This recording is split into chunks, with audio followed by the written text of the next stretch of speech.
About 3 years ago, I went out on a date with this guy from Tinder. Our first few dates were lovely, but I began to have a really bad feeling about him. It was New Year's Eve and the guy and I agreed on going out to dinner.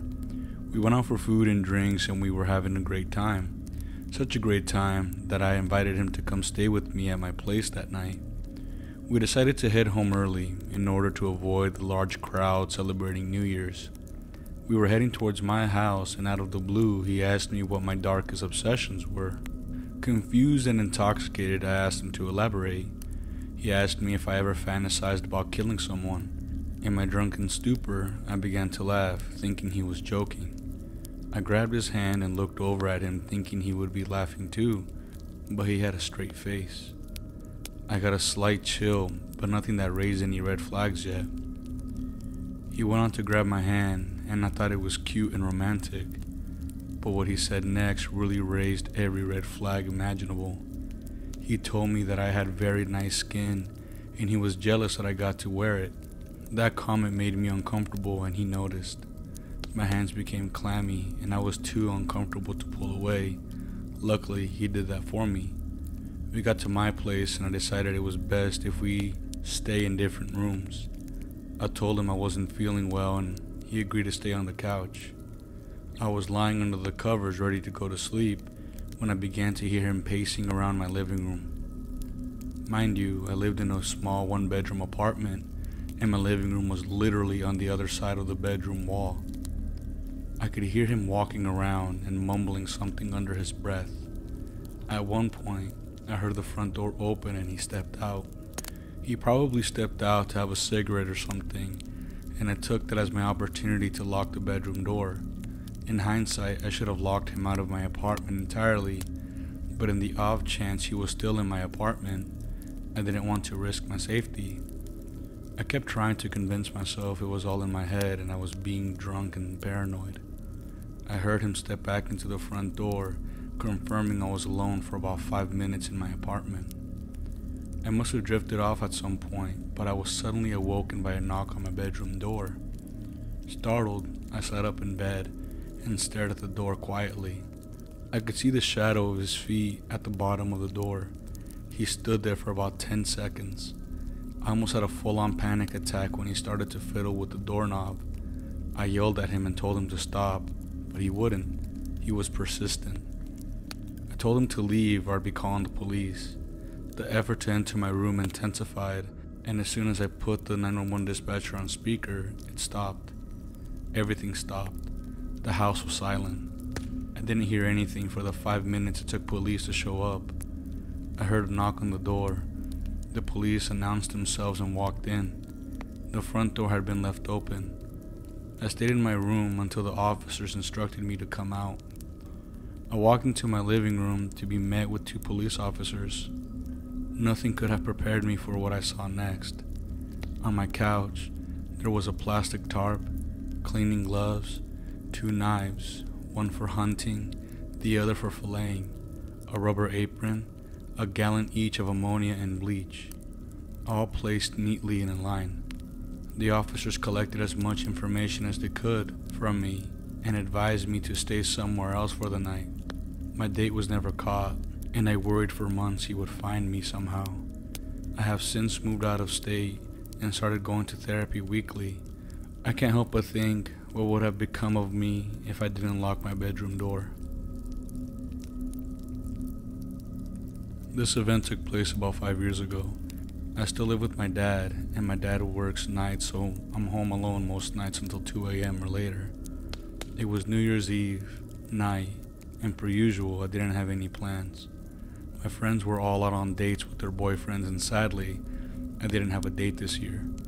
I figured it would be nice to stay home, cuddle up on the couch, eat up a frozen pizza, and watch a movie. We live in a pretty quiet area where people usually keep to themselves. One night about 1 in the morning, there was a knock on the door, and when I looked out the peephole, there was a young woman with a car parked near the curb in front of my house. I answered and she looked really young, maybe 14 to 16 years old, or just looked very young. In short, she looked just barely old enough to be driving. She told me that she was having car trouble and asked if I could come check it out and possibly give her a jump. At this point in my life, I knew little to nothing about cars, so I was of little help, but offered to call someone if she needed AAA or a tow service. She declined, but kept insisting that I check out the lights on her dashboard to see if it was normal. At this point, I just didn't want to be outside with a stranger, so I politely informed her I'd be of little help because I had zero knowledge of cars. She asked if anyone else in the house would be of any assistance. I'm not sure if it was the nerves, anxiety, or fear I felt, but I made the mistake of telling her I was home alone. I went back inside but kept looking through the peephole. She opened the back door, got into the back seat, and the car drove off. It instantly made my stomach drop and had me extremely freaked out. I was kind of distraught, thinking about what the real reason was to approach my house, who was driving. Just the entire thing left me confused and frightened. I spent the next few days a little on edge, because I was afraid they would return, knowing someone was home and that I was home alone. I also think of that girl and who she was. I wish I had a video doorbell at the time, so I could find out if she was a victim of some sort. It still bothers me a lot and is eerie as hell. I'm just grateful they didn't break into my house, especially after I told them I was alone.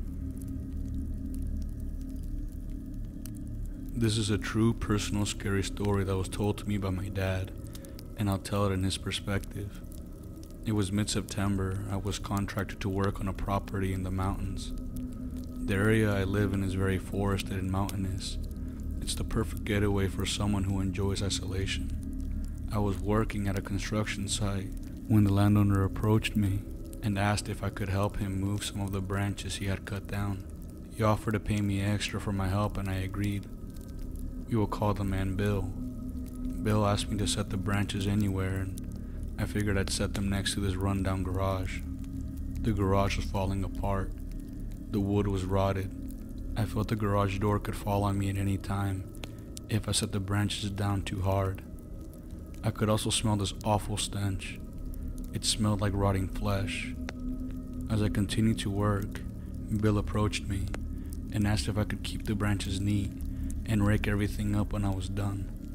He wanted everything to be clean and organized for when his wife got home from work. I went on clearing and couldn't get past the smell. It smelled awful. My curiosity got the better of me, and I approached the garage. Through a window, I could see a single suitcase in the middle of the garage floor. Bill began to rush over to me and yelled at me, "Are you a effing idiot? Mind your own damn business." I was taken back and shocked. I let Bill know it was probably best if I just did what I was sent out to do. Bill began to have a full-on freakout. He began to kick the fresh cement my co-workers had just laid down and began to hurl threats and other choice words at us. He walked over to the gravel I had just laid down and started to kick it too. I had enough. I called my boss and he told me to leave before Bill did something worse. Bill was known to carry firearms on him. This man was not stable. As we drove off, I could see Bill staring at us through the rearview mirror of the truck. The way he stood there was menacing. Fast forward over 3 months and it was the day before New Year's. I was finishing work on a driveway when I heard a familiar voice. It was Bill. He approached me and I had my guard up, fearing he would do something. He approached me and extended his hand out, inviting a handshake. I reached for his hand and shook it, confused. Bill apologized to me for how he acted, and I assured him everything was fine. Bill proceeded to tell me about his plans for that evening and how he was going to be having dinner at his mom's house with his wife. We wished each other a happy new year and we went our separate ways. Before heading home, I went back to the office to file some paperwork. My boss approached me and we started to talk like normal. I told him how Bill had approached me and apologized to me for his actions. My boss joked about how crazy people have feelings too. I went on to tell my boss about the conversation I had with Bill, including the plans he had to invite his mom over to dinner with him and his wife. My boss looked at me and asked me to repeat myself. I did. I asked him if something was wrong. He paused for a moment. He went on to tell me that Bill's wife had disappeared 2 years ago, and his mom hasn't been seen in over 3 years. The house he was going to be having the dinner at belonged to his mom, and he had inherited it after she had gone missing. My heart sank to my stomach, and a cold sweat ran down my neck. It's shocking to know that I was in the presence of a possible serial killer. Lucky for me, I haven't seen Bill in over 5 years. I still think about that suitcase in the garage and the smell that came from it. I only fear the worst.